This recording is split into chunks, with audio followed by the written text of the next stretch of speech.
Speak So, for yourself, Phil. well, yeah, I love a toad. I know. Anyone that's hurt with me knows I get really excited about toads. Another. Hello, I'm Nipper Reed. And I'm Phil Wolf.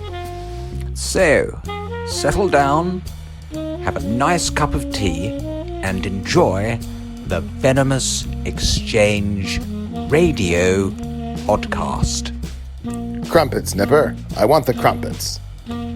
Well, as you've been such an extraordinarily good boy. Hello, gorgeous listeners. It's Phil and my good self back again. We've been away for a little bit. We are going to have a Mark O'Shea episode, don't worry, because I know you'd rather listen to him. However, both Phil and myself have been away herping around the globe, and Mark has been at a prestigious herpetological conference.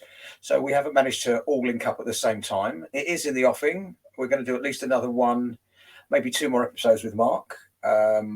One to finish off the Around the World with O'Shea, and the other we're going to try and do a question and answer session with him, because we've had a lot of feedback from various listeners asking specific questions. So we're going to put it out there. If you have any specific questions that you'd like to ask Mark, pop Phil or I a message, or go on the Venom Exchange Radio site and pop a message in, and we'll try and get that organised so we can ask Mark your questions in a forthcoming episode.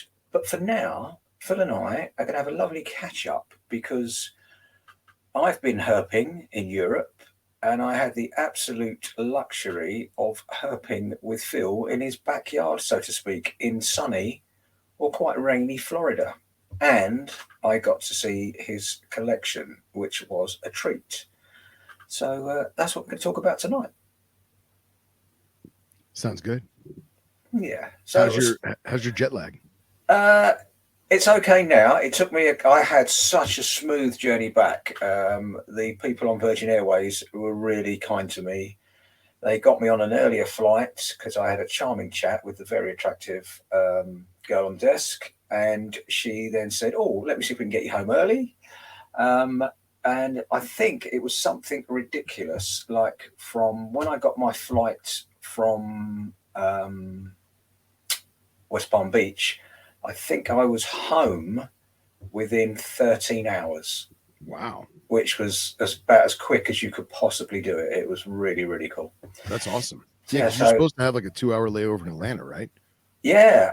Even the second flight from Atlanta to London Heathrow was supposed to be an 8.5-hour flight. And because we had following winds, it was a 7.5-hour flight. So isn't that incredible? It made a huge difference. And for some reason, the time I landed, early hours of Sunday morning, London Heathrow was deserted. I literally walked straight through passport control. And by the time I got to baggage pickup, my bag was already there. I come outside and Alison was waiting, and there was no traffic on the roads home. It couldn't have gone any better. It was eerie. Excellent. Excellent. That's very, very cool. That's good, man. That's good. Yeah. I got back in record time. I mean, I dropped you off, and I wasn't expecting to get home as quick as I did. And I went up going to Anna Maria's house first, and she's like, "Oh my God, you're here. You're like 4 hours early." And I was like, "Yeah." I guess I gave her times that I thought in my mind in terms of like dropping Eric and Rob off in Orlando and then driving you to West Palm, and everything just worked out smoothly. So it would pan out for all of us. And the boys didn't get stuck in Canada like last time. No, ideal. Everyone got home safely, which is a blessing. Yeah, absolutely. So you want to kick off your Bulgarian action? Yeah, so just have a little chat about that. So I was really lucky to go and try and find the final snake I have left to see in Europe, which is a rat snake, which is the blotch snake, non-venomous, but still attractive, sort of pine snake size. What's the scientific name again? Elaphie suramatis. It was fairly recently split from the four-line snake, which is quadrilineata. But now it's a species in its own right. The only place it really occurs in Europe, strict sensu, is sort of the Black Sea coast of Bulgaria. It's been my nemesis for years. It's really hard to find. You can't just sort of set out to herp for it. It's a bit like a coral snake. You have to have the sort of trifecta of right time of year, right habitat, and right weather, and then just also be lucky to be in the right place at the right time. So we went for that. I was really lucky to have some really top quality traveling companions, really keen herpers. Trevor Willis, who I herp with most of the time, my long-term chum, who's either number 2 or number 3, depending on what holidays he's had in the twitching list. And then a lovely chap called Dan, who's resident in Bulgaria. So that was super helpful. He speaks Bulgarian. He's got a really good grasp of that's awesome. Bulgarian herbs. Although he's English. Yeah, you were telling me he's an English transplant. He's English. He does conservation work in Bulgaria, so he's very switched on. Another keen herper, Rob, which was his first trip to Bulgaria, which was very cool. And then we had some other local help from a really good bird watcher, but is also a herper called Chris, who was invaluable because he was fluent in Bulgarian and well versed in the actual area, because the habitat for the blotch snake is exactly the same as the habitat for most of the wading birds, because blotch snake is a sort of swamp snake, for want of a better word, which feeds largely on fledgling birds and that sort of thing. Wow. So the big bird reserves that Chris was familiar with are also the best habitat for Suramatis. Very cool. Yeah, so we had 5 days out there. We had some great sights. Did a lot of research on our naturalist, a la Rob Stone. Had some nice local info from both Dan and Chris. I also had some sights from another friend of mine, Kevin, who had just seen blotch snake 2 weeks before. Oh, wow. We went to the site that Kev found it, turned the place upside down, couldn't find it. So we travelled further on to the bird reserves. Again, turned that upside down on the first day. And this is a species that, again, you had mentioned that it's kind of a 50% luck, 50% having all the ducks in a row, so to speak. But yeah, you were mentioning to me, I think when we were hanging out here, that it's not the rarest snake by far. It's very common. By no means. It's in not this area, or the Bulgarian locality is tough. 100%. It's the same as a coral snake. Coral snakes aren't rare snakes. Right. That they're just very what's the word? Elusive. That's an excellent word. They're very elusive. Annoyingly, I'm on a Bulgarian website, and almost daily there's people posting on there, can you ID this snake for me? Oh, it's so rough. I'm on a Bulgarian bird forum, and it's the same thing. Birders, I've just seen the snake. Can you tell me what it is? So people are seeing them. It's wild. Lucky.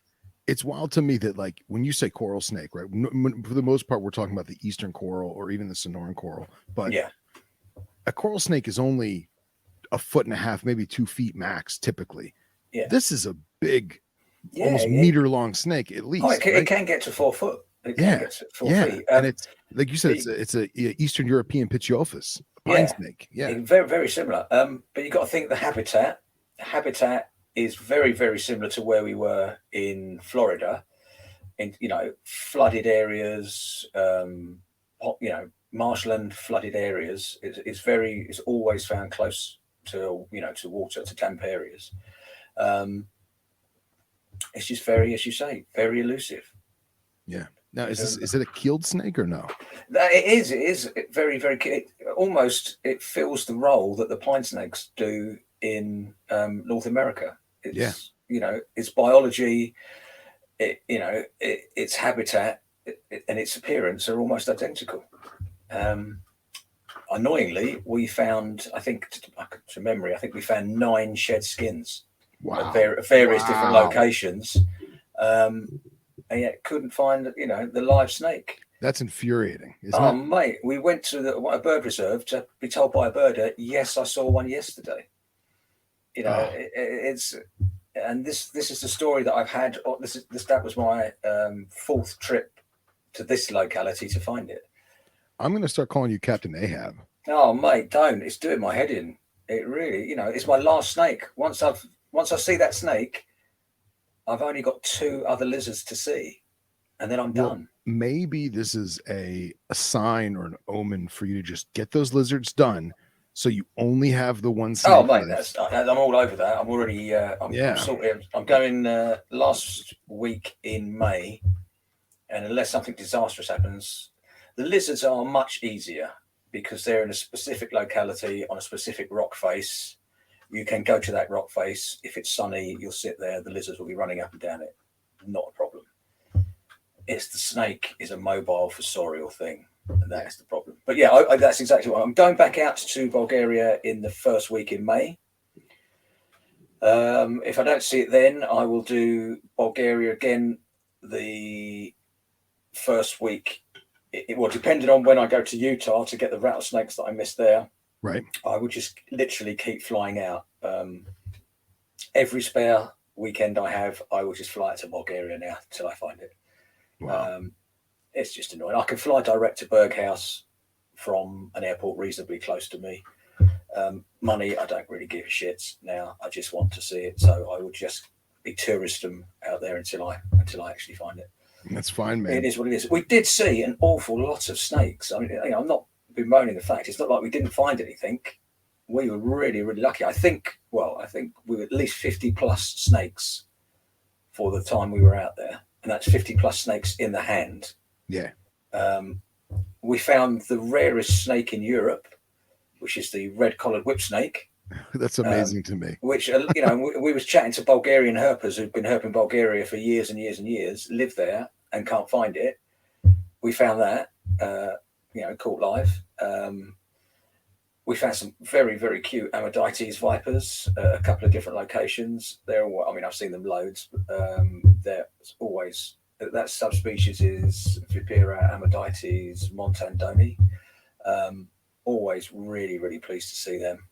And really cute. I mean, one of them was probably this year's baby, so awesome. Absolutely tiny. Tinier than the pygmy we found?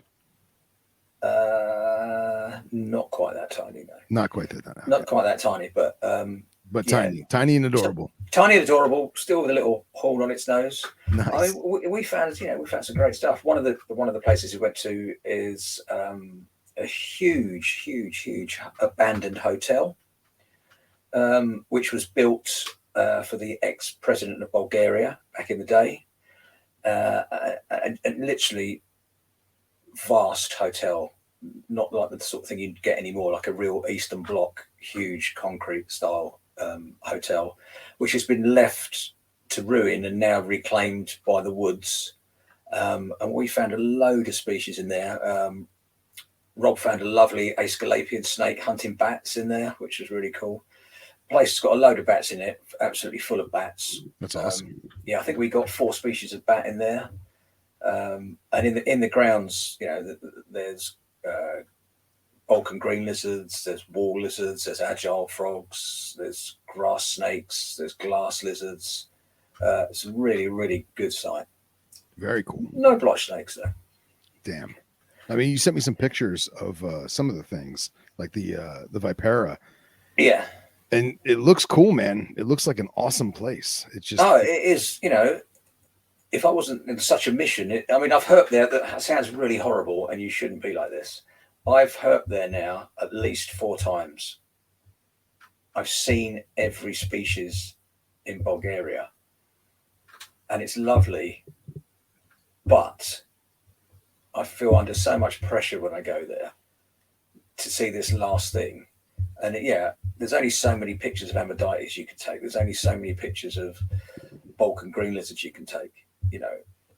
Some of the water snakes are Natrix persa, which is a lovely snake, and Natrix maura. It's really cool. I recommend anyone to herp Bulgaria. It's got a ton of species. Very cool. Yeah, really, really recommend it. Yeah, as I say, we we killed it. The lads were amazing. They put 110% in trying to find me. I couldn't ask for any more. Yeah. As I say, Chris, he's a birder, and he predominantly a bird. He likes his reptiles. He's predominantly a bird. He was, everyone was really trying so hard to find the snake. We was doing, long days in the field, not eating till the evening, every day. But it wasn't to be on this trip. It'll happen again. Oh, it'll happen. It'll happen. It's got to happen. I'm fairly confident for next May. To be fair, I mean, there's two huge times for it. One is October, which is where I went, or last week in September. Beginning of October is a big peak activity spike, and first and second and third week in May are the other. So I should go out in the first week in May, see what we find. If not, I'm just going to batter it, keep going back. Yeah, man, just keep on. I need to finish Europe because there's so much I've got to see in America. I know, right? It's wild, absolutely wild. I can't believe you're so close. I know, it is very frustrating, and I want to finish the list before they split anything else. And there's a few things in the pipeline that are going to get split. So I want to finish the list before they split them, and then I can go back and do those at my leisure. Yeah, exactly. I just want to say a genuine huge thanks to the people that came with me. As you know, Open Trips, yes, it's lovely to see stuff, but it's the company that makes the trip, and I really couldn't have asked for better company on that trip. That's great. No one got disheartened. Everyone gave 100%. Really, really good, fun company the whole time. Absolutely perfect. That's awesome. Cannot wait to go back out there. Yeah, that's anything you could ever ask for. 100%. Yeah, I mean, there's nothing worse than going on a trip and someone's irritating you or something like that. It's yeah. It makes for a hard trip, but no, we killed it. As I say, I can't remember the total species count that we got. I think it was over 30 species. Excellent. Which is not bad for a relatively small team of people. The only thing we missed in that area that we could have found was the blotch snake. We ticked every other species. Awesome. Yeah, absolutely. There we are. 30 species in a week is killer, man. Killer. Oh, it's good. And the number of snakes we physically caught as well. That's not including the ones that got away. The number of species that we physically caught. Yeah, that's great. It was really cool. And then I came back from there. I had a couple of days to wash my pants out and dry them out and repack, and then I headed off to sunny Florida. Nice. I love it. Yeah. So I got up ridiculously early in the morning, 3 o'clock in the morning. You do love me. Yeah, I was super excited because we haven't seen each other in person for a long while. Ali drove me kindly to the airport, and I got a flight to Atlanta.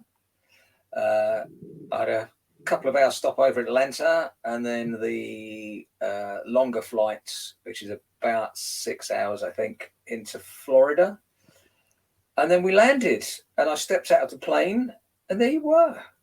It's wild, man. It's super wild.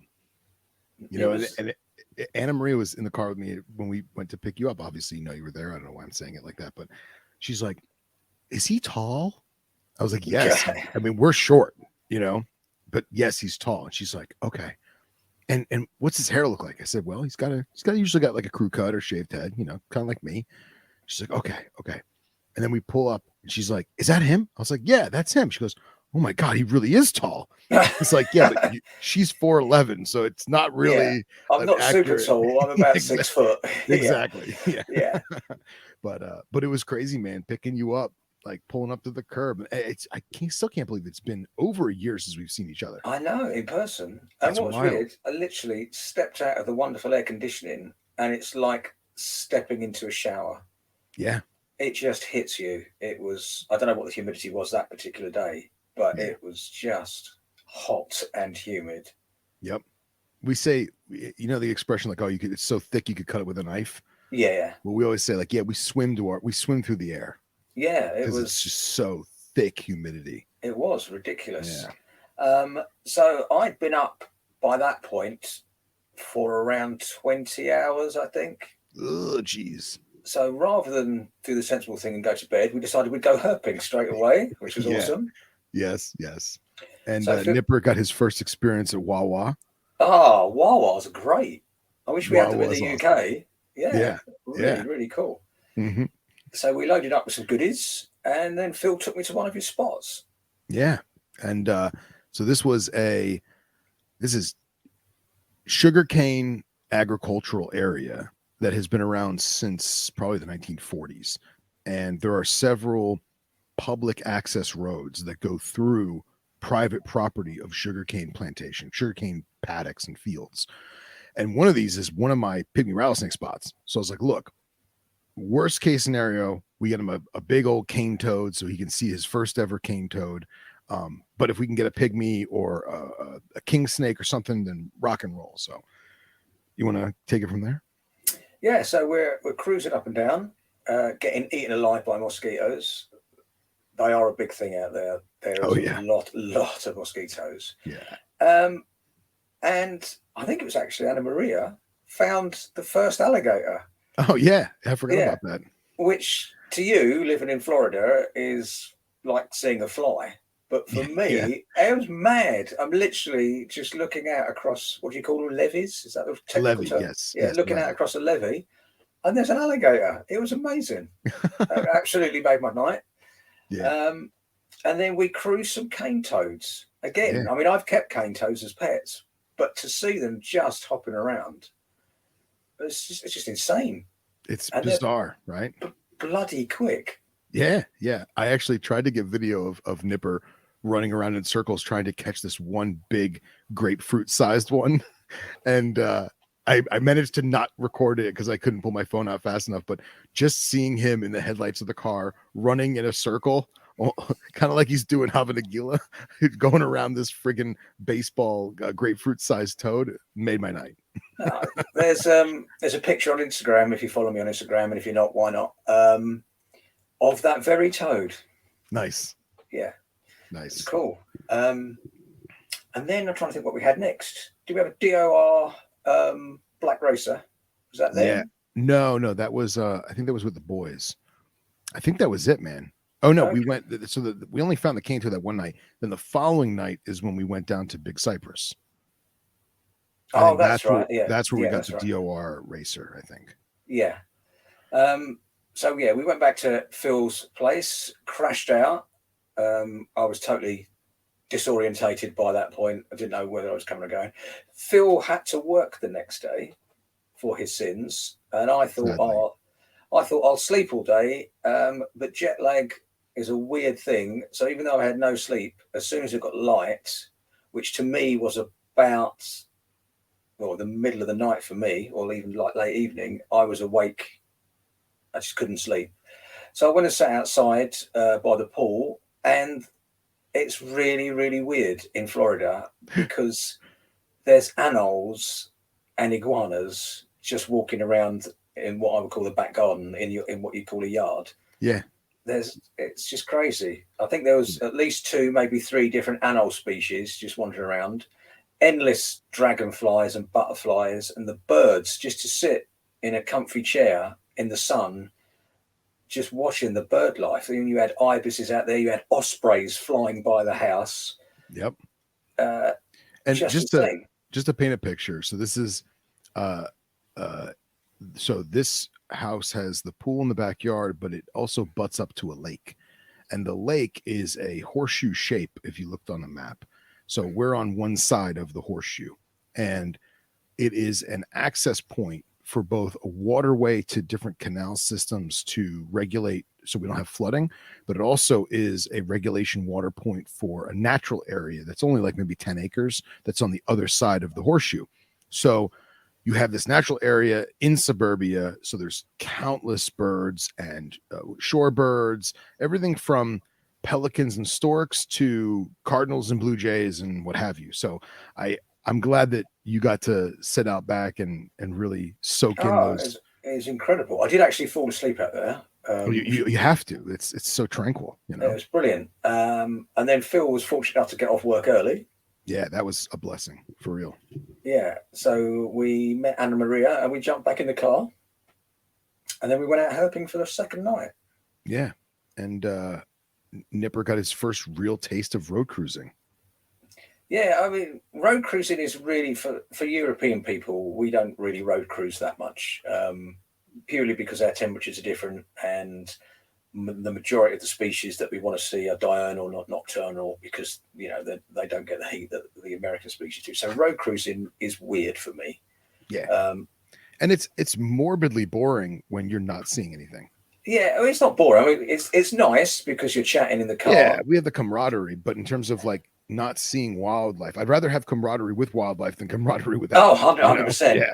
But it's very, very easy herping in terms of physicality, because you're literally just sat there driving at 20 miles an hour, looking out the window. It's not, you're not like European herping where you're walking miles and you're flipping rocks all the time or flipping logs and all that. So it's very, but it works. You can't knock it. Yeah. Because it gets the results that you're after. Mm-hmm. You're right. Well, typically, yeah. And on that's the night we got my first cottonmouth. Yeah, absolutely. That was really, really cool. An adult cottonmouth, something I've wanted to see for years and years and years. To see one just sat there on the edge of the road was incredible. We also got a stunning juvenile cottonmouth, which again, really old patterns, which is on Instagram. We got a green water snake, is that right? Yeah, green water, and we got a banded as well. Yes, the banded water snake, which it was just really cool to see all these species that were new for me. And then we left that area. Oh, we got southern toad as well there. Yeah, southern toad. Yep. And we also saw the Cuban tree frog. Oh, yeah. Yeah, Cuban tree frog. And I mean, just to go back to the cottonmouths, because this is a venomous podcast, we got to, accentuate that. But I'm glad that Nipper got to see juvenile specimen that still had its broad bands and its dot markings, and the tail wasn't nearly as yellow as it can be for a caudal lure, but it was still a different color. And it's so cool to see those very young, very innocent looking baby viper, because so many that you find, especially in the Florida subspecies, the pattern washes out. Some people think it's genetic. Some people think it's because of the super high levels of UV radiation that we have in peninsular Florida. But when you look at a cottonmouth that might be Echistrodon piscivorus, which would be southern Georgia and northern Florida, they retain a lot of that banding.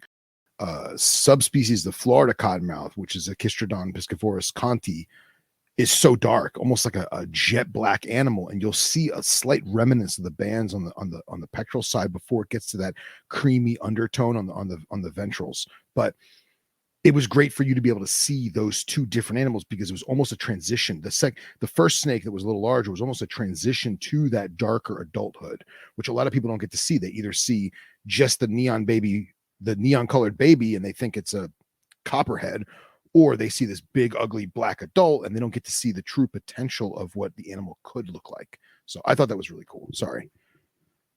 No, I thought I don't have the great enough knowledge other than pictures to know the difference, but for me, both of them were stunning. But the juvenile in particular was incredible. Really, really cool pattern. Yeah, and you could see how people mistake it for a copperhead oftentimes. Oh yeah, 100%. I mean, patterning and morphologically. I mean, the big broad head and the fairly triangular body.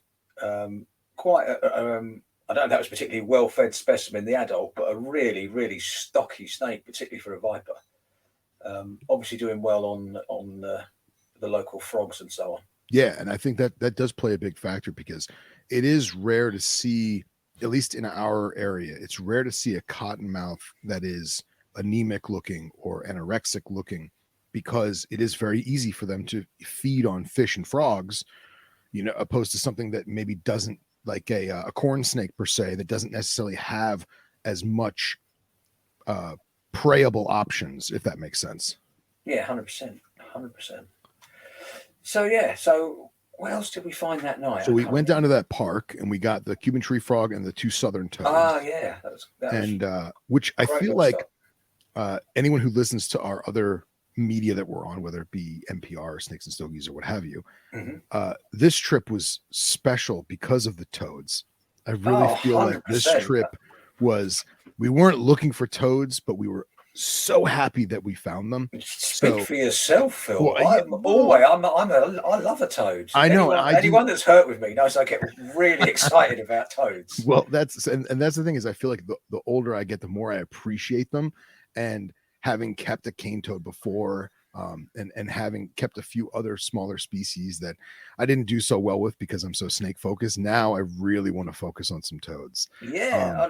So all the cool kids love snakes, 100%. yeah, 1000%. But I love a toad. Yeah. And I mean that the southern toads, if we're going to get into it, the southern toad's a stunning looking toad. Incredible, absolutely incredible. Just and so variable too, from place to place we went. But I will say this is, if you go off of the cane toad being now a native toad, even though it is an invasive species, they've been around since the 50s or 60s.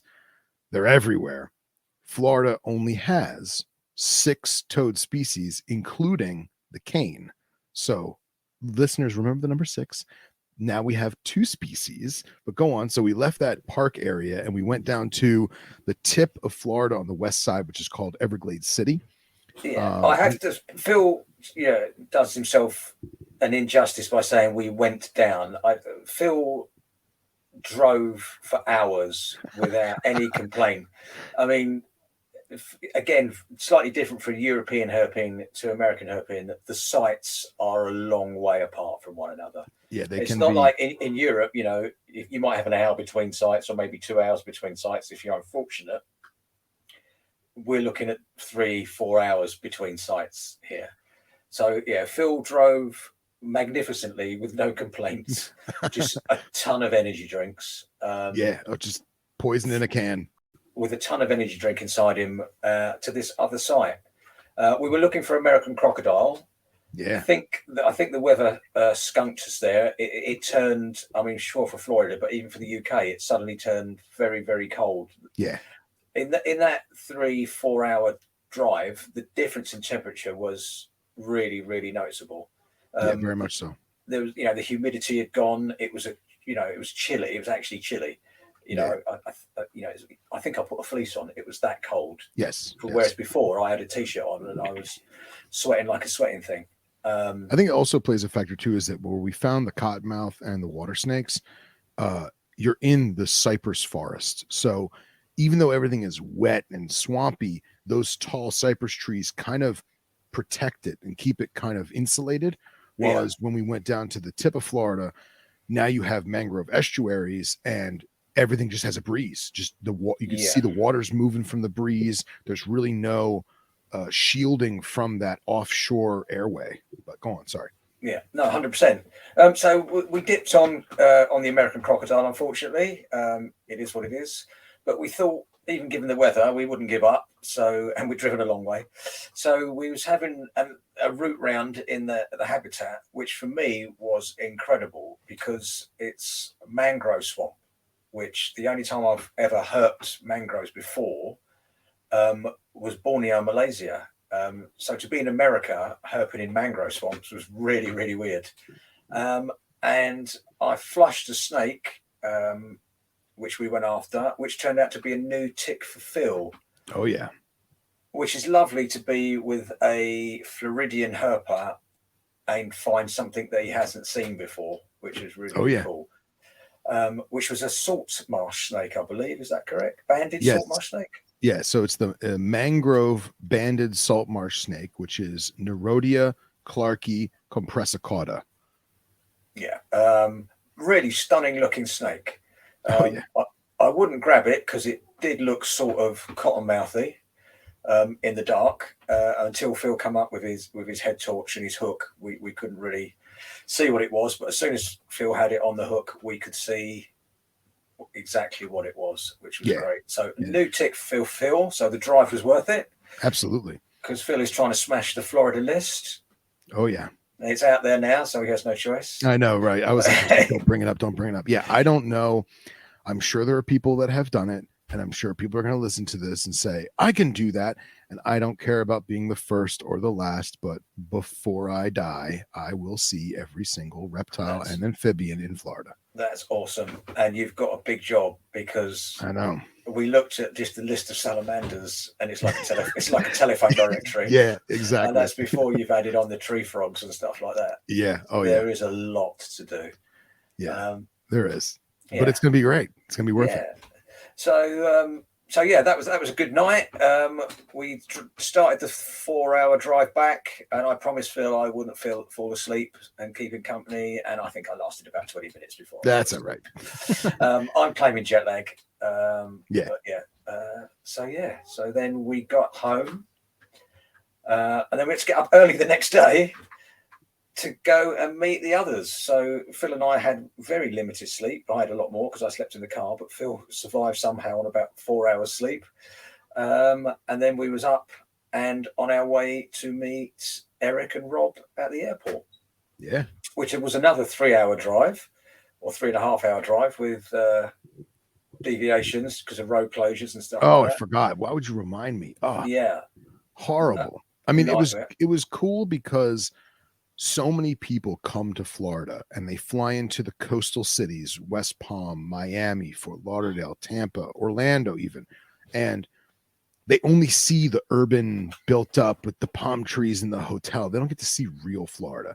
And I didn't quite know exactly how much rural countryside Nipper would see on the rest of our trip.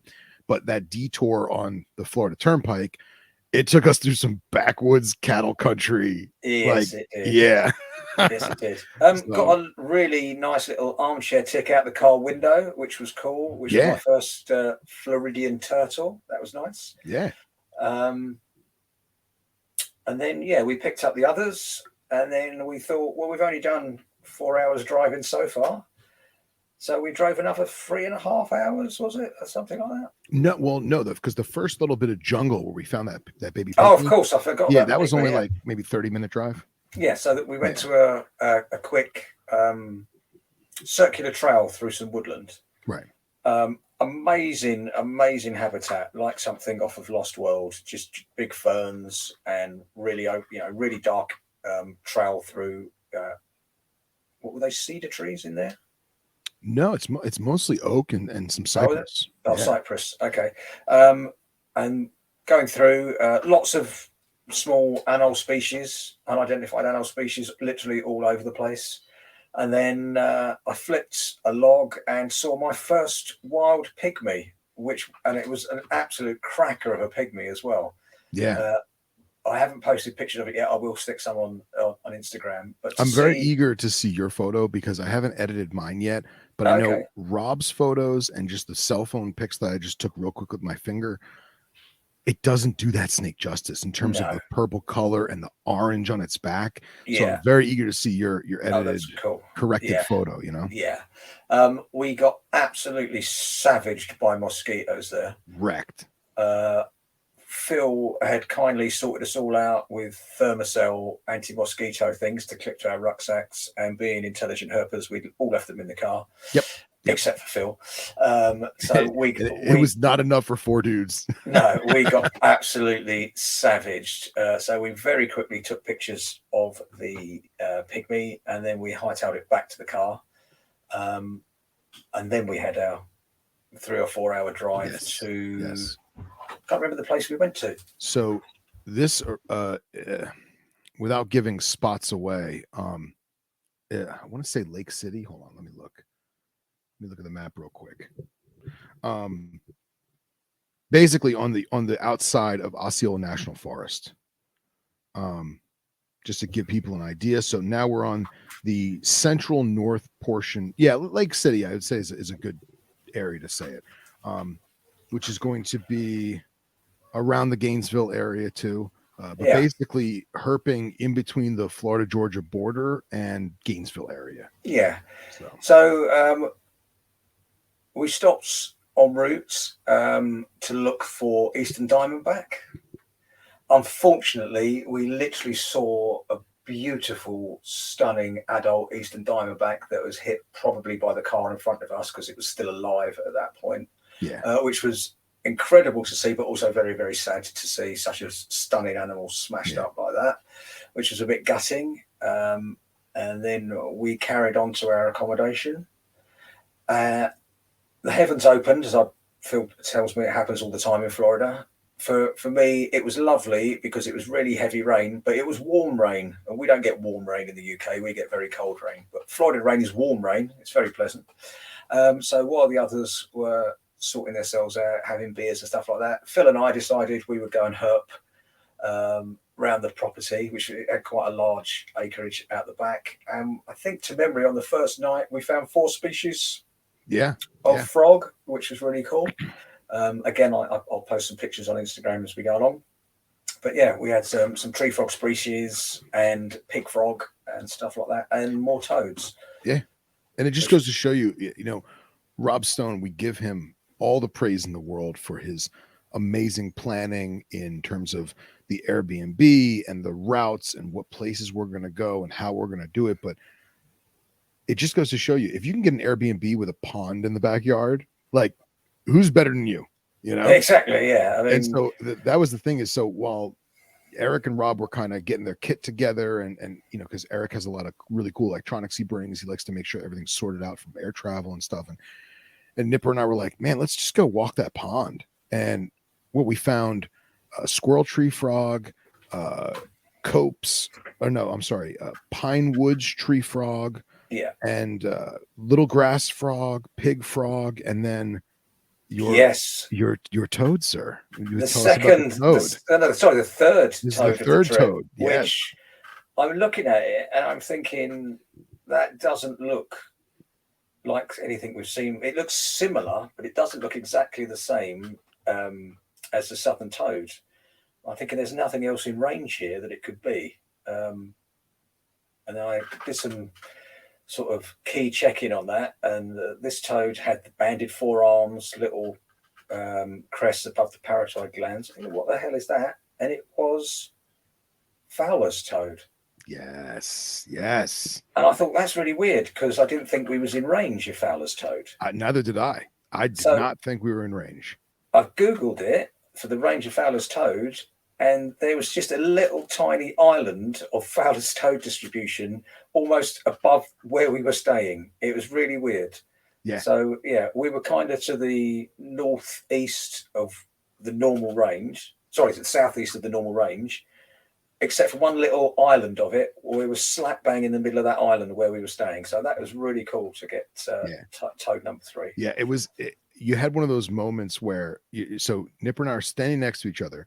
He's got the phone in his left hand showing me the distribution map with like the color areas of where on the continent the toad is found. In his right hand is the toad, and then I'm next to him on his right side with my phone showing the map, the Google Maps, where the blue dot is in relation to the red blob on the distribution map, and it was like literally touching the border. I was like, what are the odds, man? That's what are fantastic. That was awesome. Such a cool little toad as well. Again, I'll post in the fullness of time, I'll post some pictures of those. Yeah. And then we crashed out because we were tired little boys. Oh yeah, it was a long day. It was a long day. And then I was trying to think what we did the next day. The next day was, let me look at photos to make sure I don't give the wrong species. I'm pretty sure that was our main road cruising day. Yeah. We won't go too much into detail of what we did day by day. Yeah. Because we're going to do a podcast with NPR, which will be very detailed about this. But it's worth just mentioning, I think, some of the other species we saw for the rest of the week. Absolutely. Yeah. So, I mean, for me, there were some iconic species that we found. Florida softshell turtle. Yes. And a melanistic one at that. Melanistic Florida softshell turtle, absolute tank of an animal. We found black racer. Yeah. Which is a super snake. Which I think that was a good spot because all of us saw it crystal clear. We knew exactly what it was. And there really wasn't any attempt to go catch it just because we knew that the minute you put the car in park, it's gone. Yeah, 100%. That next day was the rough green and rough green snake. pygmy. Again, I used to keep rough green snakes, and to see one in the wild again, phenomenal, absolutely phenomenal. Again, stunning pygmies. Just every pygmy we saw, whether it's natural light, whether it's full UV, whether it's diet, the colours just was so much better than a lot that you see in captivity. Really, really.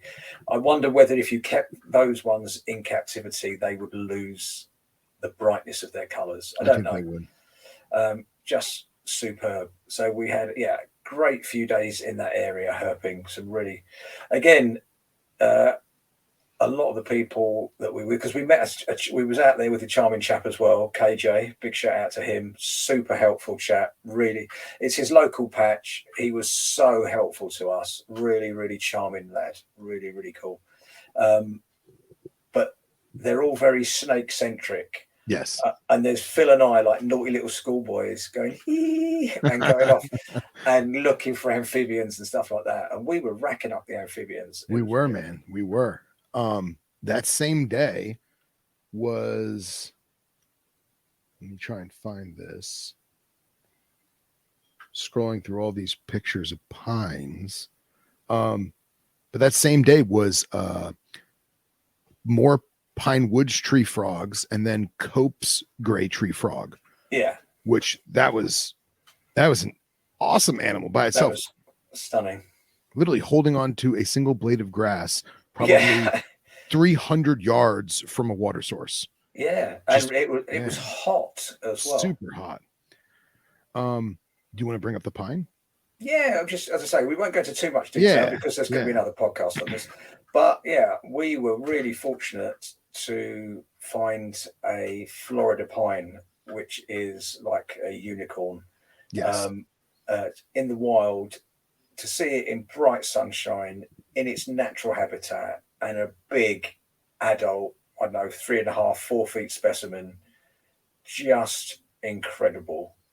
Absolutely. Yeah, it was most definitely, or I say most definitely, for some people, it was the most wanted non-venomous snake of the trip. Yeah. But it was, just a phenomenal snake. A real blessing to see something like that in the wild. It is a legit blessing. I mean, I've told people it's like winning the lottery. Yeah. You know what I mean? Because so many people have seen pines, but none of them have ever looked like this one. Yeah. And I'm not just saying that because it's our pine, but this was beyond textbook specimen. And I know guys that have been doing Florida herping for 30, 40 years and they've never seen one. Yeah. It was absolutely stunning. It's for those of you that haven't seen a Florida pine, try and Google it. Unfortunately, for some reason, it's something that's morphed quite a lot. So most of the images you see are morphs. But if you can see a natural Florida pine with all the reds on it, just a beautiful, beautiful snake. Absolutely. Really, awesome. really cool. Yeah. Well, pine snake aside, we wound up while we were after that, we kind of got rained out a little bit, and we went to this one spot, the same place we found the Cope's gray tree frog was in search of higher, sandier soil, looking for Heterodon cymus, right? A southern hognose snake. And Rob and Eric were out on the hike, and Nipper and I were in the car hitting this one dirt road, And Nipper said, "Hey man, this dirt road on the side, it looks like it's someone's driveway, but let's just drive down a little bit and see if there's something to flip." And we did. We found a nice wood pile. And that is when I learned that Nipper is skeeved out by cockroaches. Oh, because dirty. Now, you hear a lot of people in the South talk about the palmetto bug. Oh man, there's a gross palmetto bug in my driveway or in my laundry room. No, those are not palmetto bugs. Those are just big old cockroaches. An actual palmetto bug is a species of cockroach. Forgive me, I don't remember the scientific name, but they are a bright maroon to damn near violet purple color. And they only live in higher, loomier soils in the palmetto bushes. And Nipper got to see big, giant ones firsthand. Absolutely disgusting. They're gorgeous. They're purple cockroaches, man. For a cockroach, it is the most bougie cockroach I've ever seen. But I can't lie. I try to be tough. Cockroaches freak me out and make me want to scream like a little girl. especially when you're not when you're peeling bark back looking for scarlet kings or something like that, and just loads of them run out. It's just stuff of nightmares. Yeah, But yeah. But fortunately, it landed. yeah, on a little pile of fallen bark. And when I flipped the bark, underneath was one of the amphibians that I really, really wanted to see in Florida, which was a narrow-mouthed toad. And we don't get anything like that in Europe. It is what it says on the tin. It is a toad with a really narrow head. It looks really bizarre. And again, to see one in the flesh was phenomenal. Which is also number 4. That's toad number 4. So at this point, we're thinking we are cleaning up for Florida's toads. We really are. Yeah, it's great. The toad I most wanted to see in Florida was the oak toad. I don't know if the oak toad is the smallest North American toad for fact finders out there. It is about as big as your thumbnail. It's got a really, really bold marbled pattern with a really vivid white stripe from snout to vent. Stunning little toad. As I say, doesn't get any bigger than your thumbnail.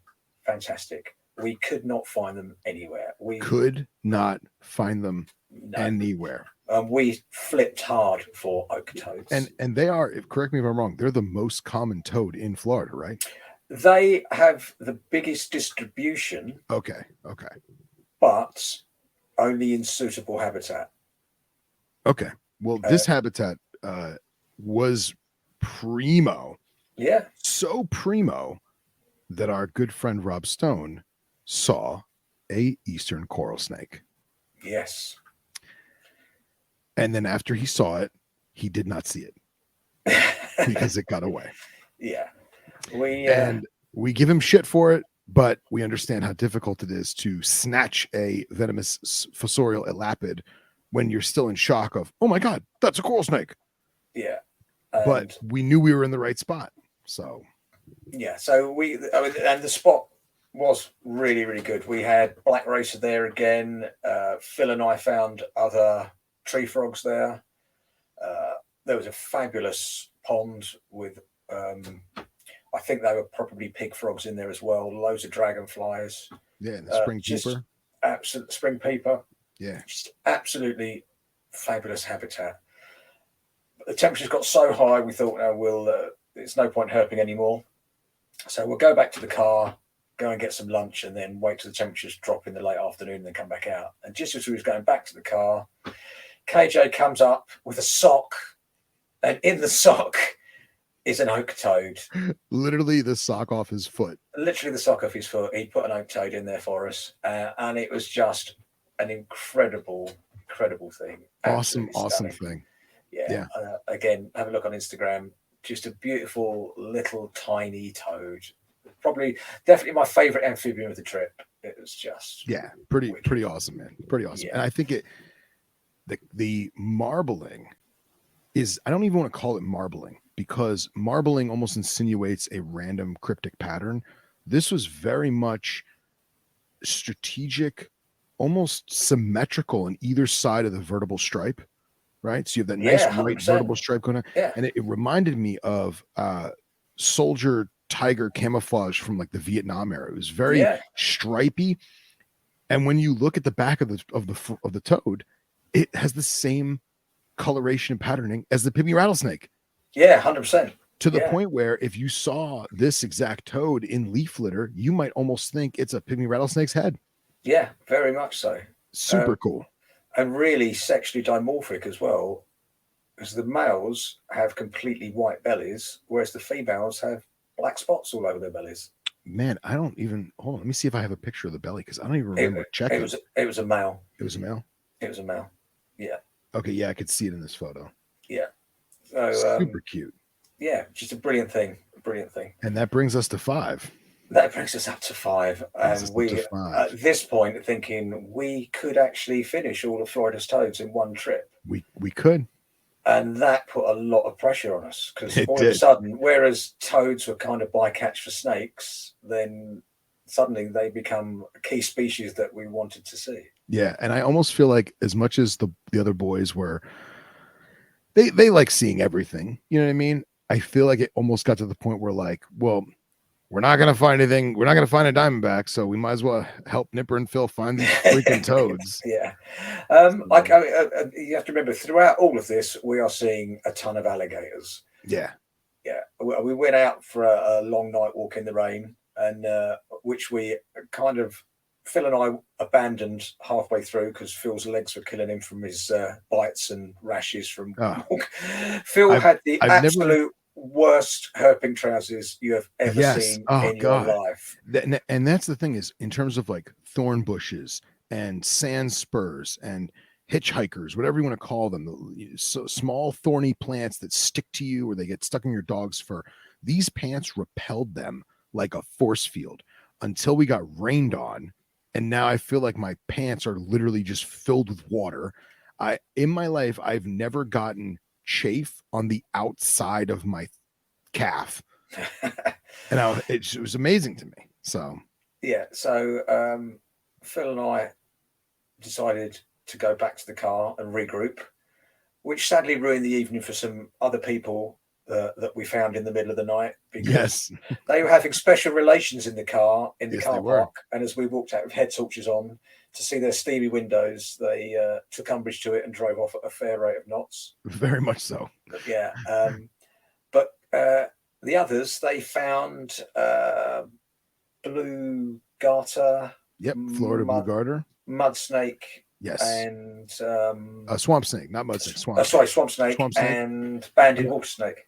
And another cottonmouth, I think, right? And another cottonmouth. Yeah. So that was cool. We got to see them as well, or a couple of them. That was really, really cool. And then we went home. And then on the last day, we went out herping.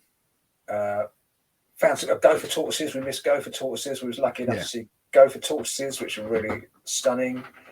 A few other water snakes. Eastern fence lizard and very cool eastern fence lizards. Yeah. And honestly, one of my favorite animals was the 6-line race runner.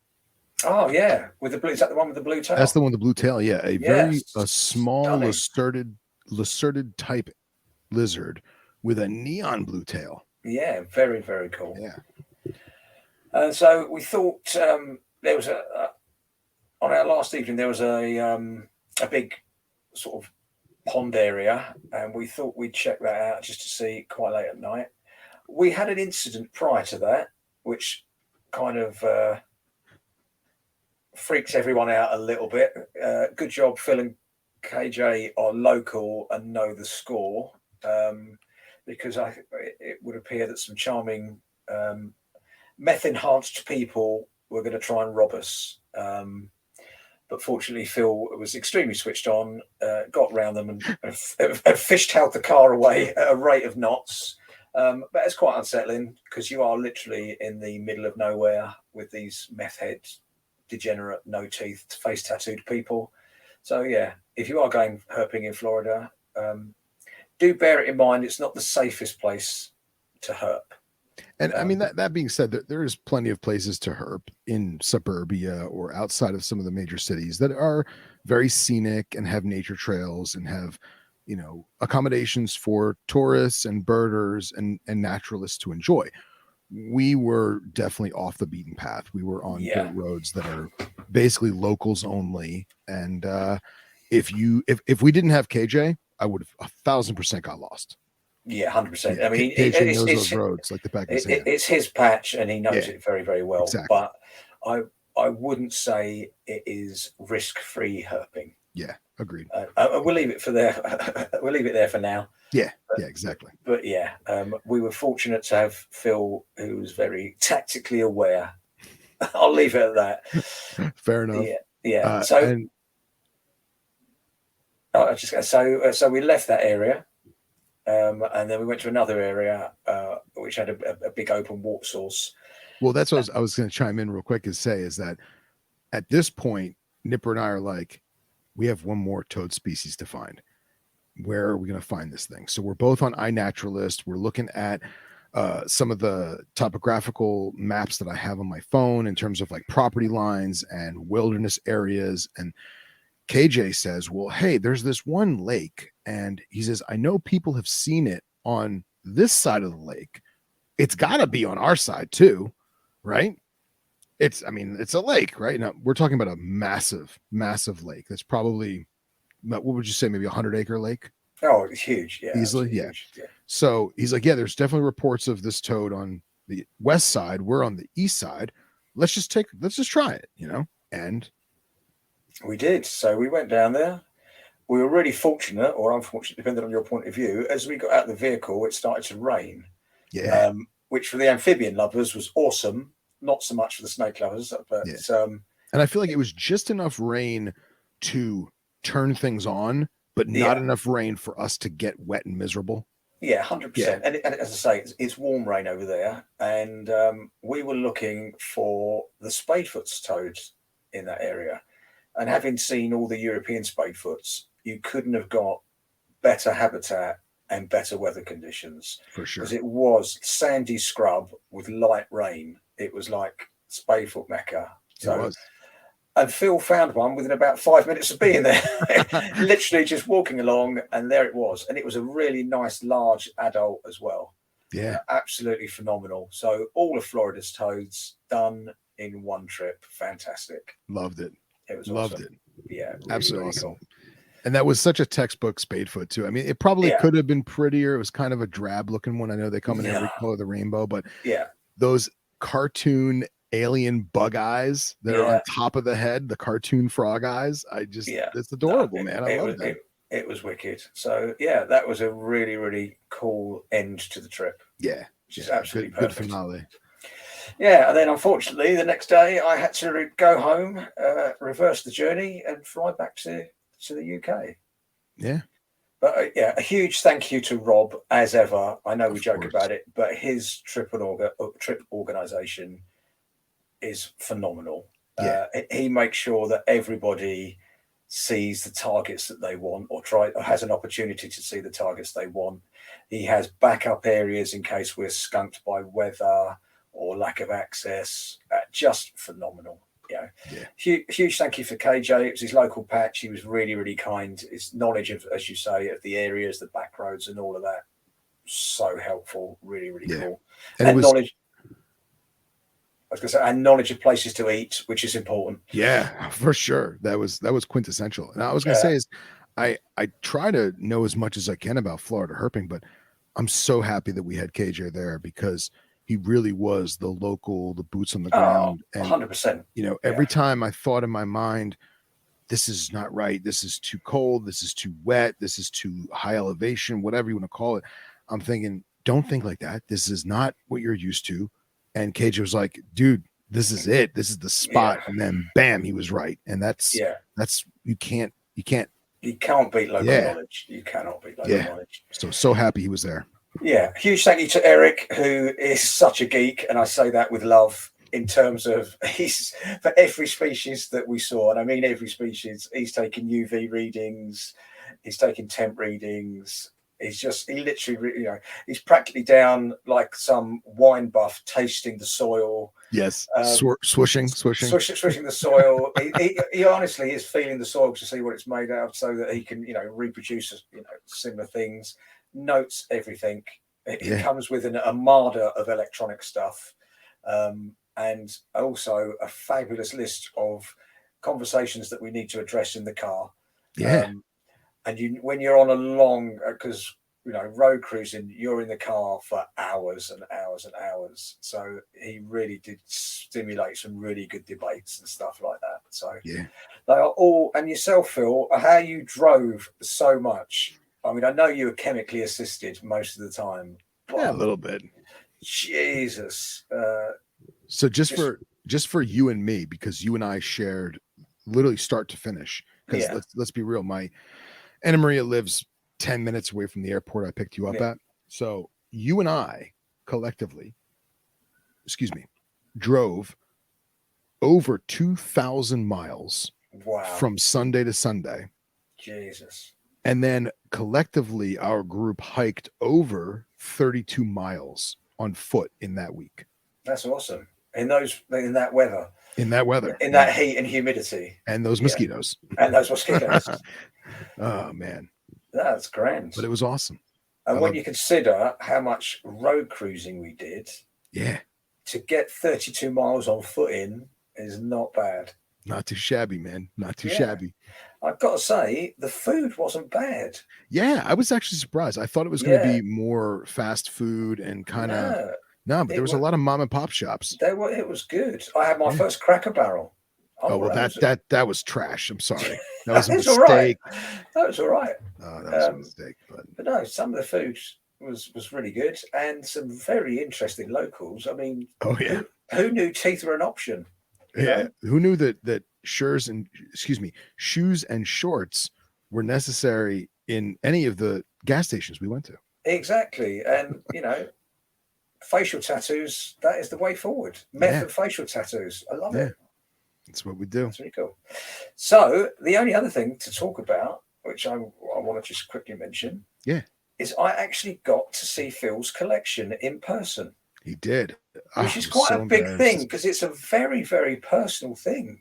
I was very self-conscious, my friend. I got to be honest. I completely get it. I very few people get past the door of my building. That's my space. Yeah. And it doesn't matter how much you clean, something is going to happen. Something will always shit. The minute you've cleaned, something will always shit in a water bowl. Yep. But yeah, Phil's collection, awesome, I have to say. Well, thank you. I was very surprised at how much non-venomous stuff you have as well. Really liked what's the word I'm looking for? The logicalness. Is logicalness a word? It is now. Sure. I mean, right now it is. Yeah. The logicality, the logicalness of how your room is set out. So you've got all the non-venomous in one area, and then the rest of the space is taken up by the venomous, which is really cool. I love the racks you've got in terms of what you're stacking stuff on. Really neat and tidy.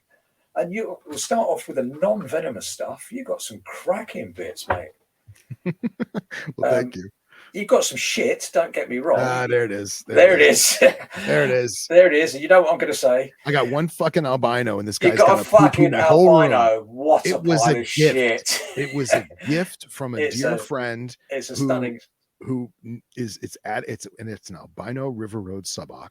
Yeah. So Trans-Pecos rat snake, and it is going to be used into a silver project that I have raising up. So there you go. No, fair enough. But no, just some really, I mean, milk snakes and king snakes, just beautiful. Leonis, really lovely. Yeah. Your corn snakes are phenomenal. I knew you were going to bring them up. Everyone goes, corn snakes, load of bullshit. No, corn snake. There's corn snakes and there's corn snakes. Both the localities you have look like child's drawings. They're amazing. Thank you. Absolutely. Obviously, everyone's seen Okatee corns because it's the one that's in all the books, and they were phenomenal. I mean, they literally pop. But the other locality, I can't remember what it begins with B. It's my county. It's Broward County. It's Fort Lauderdale, Florida's county. Yeah. Again, fantastic. Absolutely stunning. Never seen those before. Really, really cool. You've got indigos. Yeah, they're all right. Not my thing. Just big. They're cool. I mean, they're rare, but beautiful, stunning water pythons, which were really odd. And that go on, because that fascinates me. Yeah.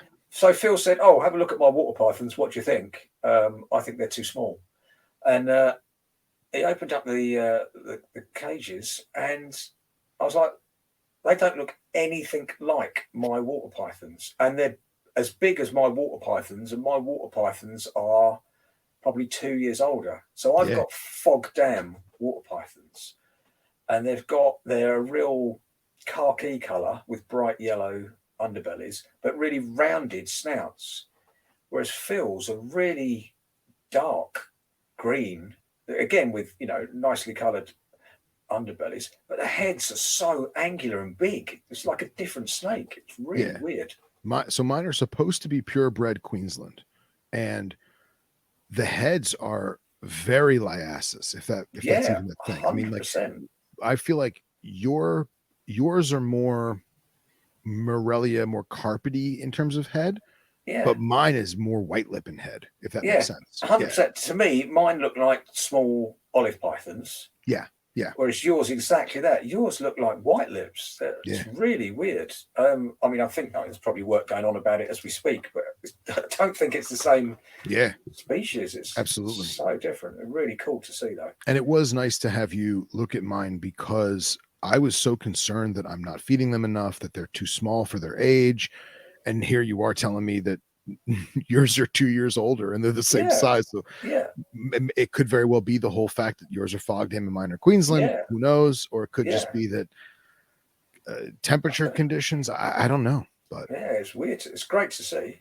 And then you've got your healer, which was lovely. Super setup for the healer. Really nicely done. Thank you, sir. I know you've posted pictures of that on Insta before, but it's nice to see naturalistic stuff like that done well. And then we go over to the snaky venomous stuff. And unfortunately, you've got a lot of hood tat. Yeah, I do. It is. It doesn't float my boat, I know. I mean, you've got a nice collection of cobras. There's no two ways about it. To me, they all look exactly the same. They just look like they need a good feed, and they're only interested when they're angry. But no, you've got what was the word I'm looking for? A thorough collection. Thank you, sir. You have enough. Thank you. More than enough different species of cobras for anybody. Yes, and I'm light right now. Okay, but your ringcarls, my days! I've seen them in books, but I've never seen one in the flesh. And just stunning. Almost makes me want to keep them. I didn't realize how small they were as adults, but the banding on them and the dark heads are just absolutely, and so inquisitive. I mean, the big one in the big Viv literally just watched you around the room as you're walking about. It's like, what are you doing? What are you doing? What are you doing? Just incredible. Really, really cool. Some lovely examples of rock rattlesnakes. Very jealous about those. Really, really cool. Can't wait to see what you do with I know you're doing Vivs for those. Yeah, for sure. Can't wait to see what you do with those, because I think they're going to pop when they're under some nice lights and stuff like that. There were some dirt snakes in boxes. It's just trays of soil as far as I'm concerned. Just dirt. Just dirt. And then, oh my days, Phil's puff adders.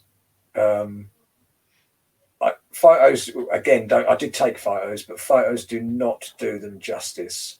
I mean, I must have seen over the years literally hundreds and hundreds of puff adders at various shows and in friends' collections and stuff like that. I genuinely, and I'm not saying it because it's Phil, I have never seen puff adders like it. Thank you, sir. If I'd have seen those in a photograph online, I'd have gone, that's been photoshopped. They are screamers, literally screamers.